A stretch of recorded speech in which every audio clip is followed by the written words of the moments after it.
જય શ્રી કૃષ્ણ મિત્રો, જય દ્વારકાધીશ. સ્વાગત છે તમારા લોકોનું આપણી પોતાની યુટ્યુબની ચેનલમાં.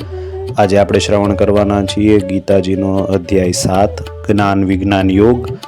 દિવ્ય જ્ઞાનની અનુભૂતિ આ યોગ દ્વારા થાય છે અને આ અધ્યાયનો પ્રારંભ ભગવાનની શક્તિના માઇક તથા આધ્યાત્મિક પરિણામોના વર્ણન સાથે થાય છે. શ્રી કૃષ્ણ સ્પષ્ટ કરે છે કે આ સર્વ તેનામાંથી પ્રગટ થયું છે અને દોરામાં પરોવાયેલા મોતીની જેમ સર્વ તેમનામાં જ સ્થિત રહે છે. તેમનો સમગ્ર સર્જનનો સ્ત્રોત છે અને સર્વ તેમનામાં જ વિલીન થઈ જાય છે તેવું તેમનું જે સમજાવેલું છે એને હવે આપણે વિવિધ શ્લોક દ્વારા જોઈએ. પ્રથમ શ્લોક. પૂર્ણ પરમેશ્વર ભગવાન બોલ્યા, હે અર્જુન, હવે સાંભળ. મારા પ્રત્યે મનને અનન્ય રીતે અનુરક્ત રાખીને અને ભક્તિ યોગની સાધના દ્વારા મને શરણાગત થઈને કેવી રીતે તું નિસંદેહ થઈને મને પૂર્ણપણે જાણી શકીશ. શ્લોક બીજો છે. હવે હું તારી સમક્ષ આ જ્ઞાન અને વિજ્ઞાન પૂર્ણપણે પ્રગટ કરીશ, જે જાણીને તને આ જગતમાં અન્ય કંઈ જાણવા યોગ્ય શેષ રહેતું નથી.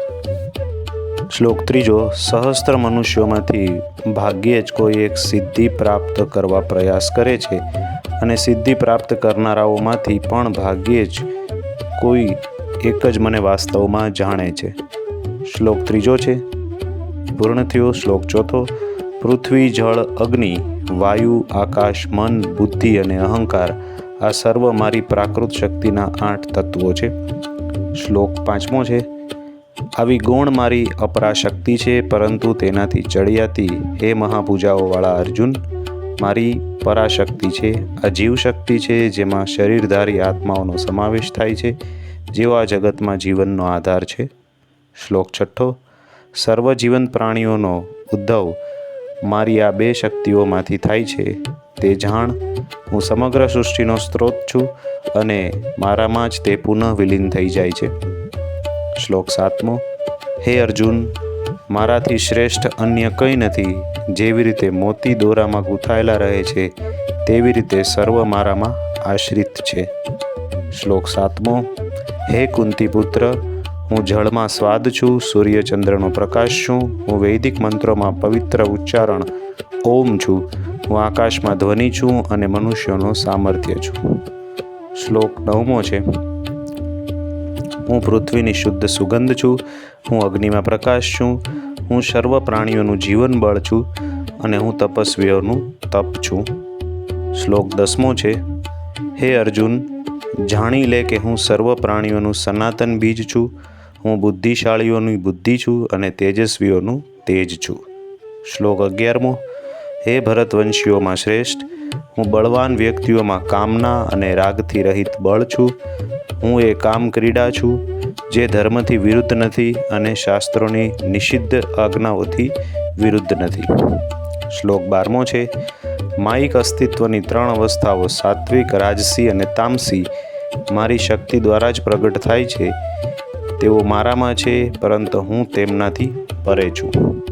શ્લોક 13મો છે. માયાના 3 ગુણોથી મોહિત આ સંસારના લોકો અવિનાશી અને શાશ્વત એવા મને જાણવા સમર્થ નથી. શ્લોક 14મો છે. મારી દિવ્ય શક્તિ માયા, જે પ્રકૃતિના 3 ગુણોથી બનેલી છે, તેને પાર કરવી અતિ દુષ્કર છે, પરંતુ જે લોકો મને શરણાગત થાય છે તે તેને સરળતાથી પાર કરી જાય છે. શ્લોક 15મો છે. 4 પ્રકારના લોકો મને શરણાગત થતા નથી.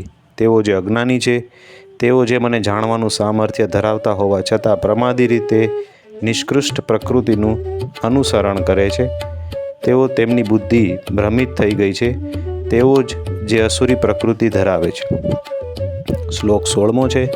હે ભરત શ્રેષ્ઠ, 4 પ્રકારના પવિત્ર લોકો મારી ભક્તિમાં લીન થાય છે. સંતપ્ત જિજ્ઞાસુ, સંસારી સંપત્તિના પીપાસુ અને જેઓ જ્ઞાનમાં સ્થિત છે. શ્લોક 17મો છે.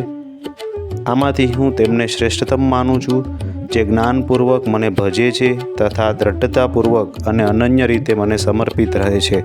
હું તેમને અતિ પ્રિય છું અને તેઓ મને અતિ પ્રિય છે. શ્લોક 18મો છે.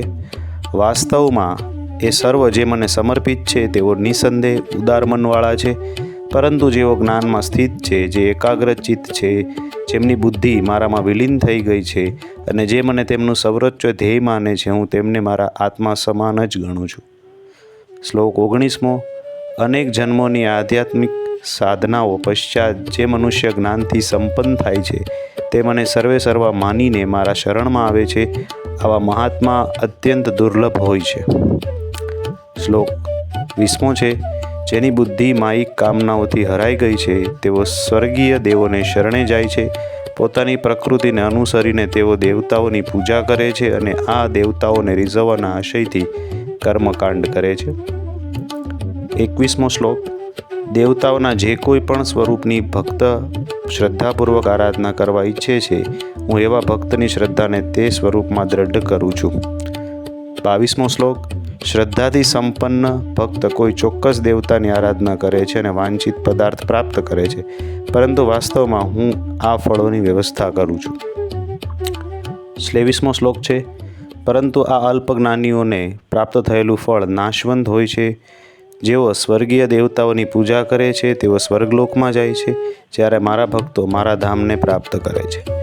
24મો શ્લોક. અલ્પજ્ઞાનીઓ માને છે કે હું પૂર્ણ પુરુષોત્તમ શ્રી કૃષ્ણ પૂર્વે નિરાકાર હતો અને હવે આ સાકાર સ્વરૂપ ધારણ કર્યું છે. તેઓ મારી અવિનાશી અને સર્વોત્કૃષ્ટ પ્રકૃતિને જાણી શકતા નથી. 25મો શ્લોક. મારી દિવ્ય યોગ માયાથી આચ્છાદિત હોવાથી હું બધાથી સમક્ષ પ્રગટ થતો નથી. તેઓ મૃઢ લોકો જે જ્ઞાનથી રહિત છે, તેઓ જાણતા નથી કે હું અજન્મા અને અવિનાશી છું. 26મો શ્લોક. હે અર્જુન, હું ભૂત, વર્તમાન, ભવિષ્ય જાણું છું અને હું સર્વ જીવોને જાણું છું, પરંતુ મને કોઈ જાણતું નથી. 27મો શ્લોક. હે ભરતવંશી, ઈચ્છા અને ધૃણાઓનો દ્વંદ્વ મોહમાંથી ઉદ્ભવે છે. હે શત્રુઓના વિજેતા, આ માયિક ક્ષેત્રના સર્વ જીવો આના દ્વારા સંમોહિત થાય છે. 28મો શ્લોક. પરંતુ જે વ્યક્તિઓના પાપ તેમના પવિત્ર કર્મો કરવાના કારણે નષ્ટ થઈ ગયા છે, તેઓ આ દ્વૈતના મોહમાંથી મુક્ત થઈ જાય છે. આવા મનુષ્ય મને દ્રઢ નિશ્ચય સાથે ભજે છે. 29મો શ્લોક.